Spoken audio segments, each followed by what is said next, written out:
दोस्तों वैज्ञानिकों के मुताबिक उस वक्त पृथ्वी पर मार्स यानी मंगल ग्रह के बीच थिया नाम का एक ग्रह था जो सूरज के चक्कर लगाया करता था। आज से लगभग 300 करोड़ साल पहले पृथ्वी पर ऐसा वक्त आया जब वातावरण लगभग स्थिर होने लगा था। एक विशाल एस्टेरॉयड टकराया जिसके कारण पृथ्वी का काफी विनाश हुआ।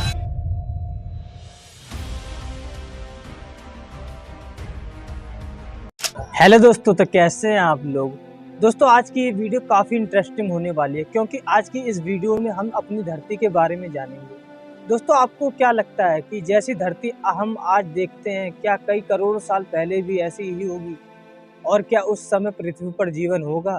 दोस्तों ये सवाल बहुत ज़रूरी है क्योंकि जिस धरती पर हम रहते हैं हमें उसका इतिहास पता होना चाहिए कि अगर धरती ऐसी नहीं थी तो कैसी थी और अगर धरती पर जीवन नहीं था तो क्या था। तो आज की इस वीडियो में हम अपनी धरती का 450 साल पुराना इतिहास देखने वाले हैं कि धरती बनी कैसे। तो चलिए दोस्तों बिना देरी के वीडियो को शुरू करते हैं। दोस्तों जिस जगह आज हमारा सौर मंडल है वहाँ अलग अलग तरह की गैस और धूल के बादल हुआ करते थे। वैज्ञानिकों के मुताबिक इन धूल के बादलों से दूर एक तारा हुआ करता था। दोस्तों वक्त के साथ साथ उस तारे की ऊर्जा कम होने लगी जिसकी वजह से उस तारे के अंदर एक विशाल विस्फोट हुआ और विस्फोट की वजह से अंतरिक्ष की धूल एक दूसरे से दबने लगी और दोस्तों इसी विस्फोट से हमारे सूर्य का जन्म हुआ। अंतरिक्ष में फैले एस्टेरॉयड यानी क्षुद्र ग्रहों में भारी वजन की वजह से सूरज के करीब आकर सूरज की प्रतिमा करने लगे, यानी ये सब सूरज के चारों तरफ घूमने लगे। धीरे धीरे इन्हीं एस्टेरॉयड में टकराव होते रहे जिसके कारण मरकरी, वीनस, अर्थ और मार्स जैसे ग्रहों का निर्माण हुआ। दोस्तों वैज्ञानिकों के मुताबिक उस वक्त पृथ्वी पर मार्स यानी मंगल ग्रह के बीच थिया नाम का एक ग्रह था जो सूरज के चक्कर लगाया करता था। क्योंकि पृथ्वी पर ग्रेविटी होने की वजह से सूरज के चक्कर लगाने वाले एस्टेरॉयड अब पृथ्वी के चक्कर लगाने लगे थे और धीरे धीरे दोस्तों ये करोड़ों साल तक ऐसे ही पृथ्वी पर गिरते रहे। और दोस्तों ये घटना हमारे पड़ोसी ग्रह थिया पर भी हो रही थी।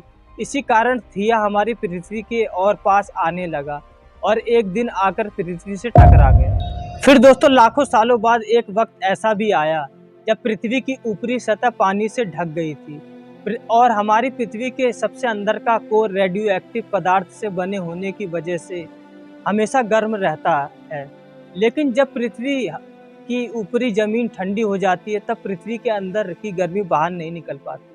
दोस्तों इसी कारण ज्वालामुखियों का निर्माण होता है और उस वक्त कुछ ऐसा ही हुआ।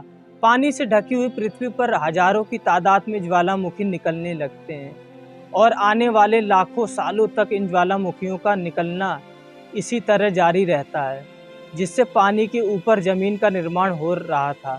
इस समय भी पृथ्वी पर वातावरण न होने की वजह से अंतरिक्ष से उल्का पिंडों की बरसात हो रही थी। आज से लगभग 300 करोड़ साल पहले पृथ्वी पर ऐसा वक्त आया जब वातावरण लगभग स्थिर होने लगा था, ज्वालामुखी निकलने धीरे हो गए थे और पृथ्वी का एक दिन 12 घंटे का होता था। साल बीतते गए और धीरे धीरे ये सूक्ष्म जीव विकसित होते गए और ये समूह में रहने लगे। दोस्तों आज से लगभग 250 करोड़ साल पहले पहली बार पृथ्वी पर ऐसा जीवों का निर्माण हुआ था जो जीने के लिए यह पानी के अंदर के मिनरल्स यानी खनिज पदार्थ और धूम में इस्तेमाल करते थे और मल त्याग के रूप में ऑक्सीजन बाहर निकालते थे। इस वक्त तक पृथ्वी पर ज़्यादातर ज्वालामुखी निकलना बंद हो चुके थे और इन माइक्रोबैक्टीरिया की वजह से वातावरण में ऑक्सीजन की मात्रा बढ़ रही थी। वातावरण में ऑक्सीजन बढ़ने की वजह से पृथ्वी का वायुमंडल बनना शुरू हुआ और आने वाले हजारों सालों तक वातावरण में ऑक्सीजन की मात्रा बढ़ती रही जिसकी वजह से पृथ्वी के ज़्यादातर हिस्सों में ये सूक्ष्म जीव फैल गए। और उसके बाद हजारों साल बाद एक वक्त ऐसा आया जब पृथ्वी में ज़्यादा ऑक्सीजन बढ़ने के कारण ये जीव मरने लगे। उस समय पृथ्वी का वातावरण ठंडा होने के साथ साथ ऑक्सीजन से भी भर चुका था जिसके कारण जमीन और वातावरण में स्थित आयरन यानी लोहे की मिनरल्स पानी में स्थित ऑक्सीजन से रिएक्ट होने लगी जिसके कारण पृथ्वी धीरे धीरे लाल हो चुकी थी और इसी वजह से पृथ्वी की टेक्टोनिक प्लेट में दरार होने लगी जिसके कारण पृथ्वी के अंदर का लावा जमीन की तरह कई लाखों सालों तक उबलता रहा इसके बाद दोस्तों आज से लगभग 47 करोड़ साल पहले पृथ्वी की ऊपरी सतह पर पहली बार मोमोस नामक प्लांट उगना शुरू हुआ। दोस्तों वक्त के साथ साथ जमीन पर अलग अलग प्रकार के पौधे और पेड़ उगना शुरू हुए। एक वक्त ऐसा आया जब पेड़ों की लंबाई जमीन से लगभग 80 से 100 फीट जितनी या आज के 5 से 6 मंजिला बिल्डिंग जितनी ऊंची थी। दोस्तों ये वो समय था जब समुद्री जानवर बाहर निकलकर जमीनी जानवरों से परिवर्तित हो रहे थे। धरती की ज़्यादातर जमीन एक तरफ इकट्ठा हो चुकी थी, जिसे आज हम पैंजिया महाद्वीप के नाम से जानते हैं। धीरे धीरे ये जमीनी जानवर डायनासोर में बदल गए और इनके आकार में काफ़ी परिवर्तन देखने को मिला। दोस्तों आज से लगभग 20 करोड़ साल पहले पैंजिया महाद्वीप टूटना शुरू हो गया। तब पृथ्वी की जमीन पानी के संपर्क में आने लगी, जिसकी वजह से पृथ्वी की हरियाली काफ़ी बढ़ गई। इसलिए डायनासोर और भी ज़्यादा विशाल होते चले गए। दोस्तों आज से लगभग 6,500 करोड़ साल पहले एक विशाल एस्टेरॉयड टकराया, जिसके कारण पृथ्वी का काफ़ी विनाश हुआ और इसी वजह से डायनासोर प्रजाति का भी इसमें ख़त्म हो गए और भी कई प्रकार के जानवरों की प्रजातियां विलुप्त हो गई।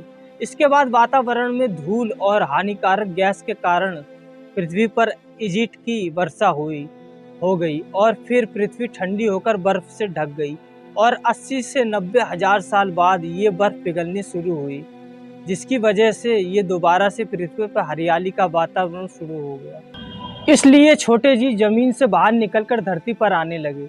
जब पृथ्वी की बर्फ पिघलनी शुरू हुई थी तब अफ्रीका में घने ठंडे जंगल हुआ करते थे और इसी बीच यह जमीनी जीव बंदरों में परिवर्तित हुए। मगर जैसे जैसे पृथ्वी गर्म होने लगी वैसे वैसे अफ्रीका के ये जंगल सूखने लगे। जब जंगल की चीज़ें खाने वाले बंदरों को खाने की कमी होने लगी, उसके बाद दोस्तों खाने की तलाश में इन बंदरों ने अपने पैरों पर चलना शुरू कर दी। फिर ये इंसानों में परिवर्तित हुए, जो हमारी अभी की जनरेशन। दोस्तों पृथ्वी को आज के जैसा बनने में लगभग 450 करोड़ साल का समय लगा और इंसानों की प्रजाति को कई लाखों साल का समय लगा। तो दोस्तों ये था हमारी पृथ्वी का पूरा इतिहास। आशा है वीडियो आपको पसंद आई होगी। धन्यवाद।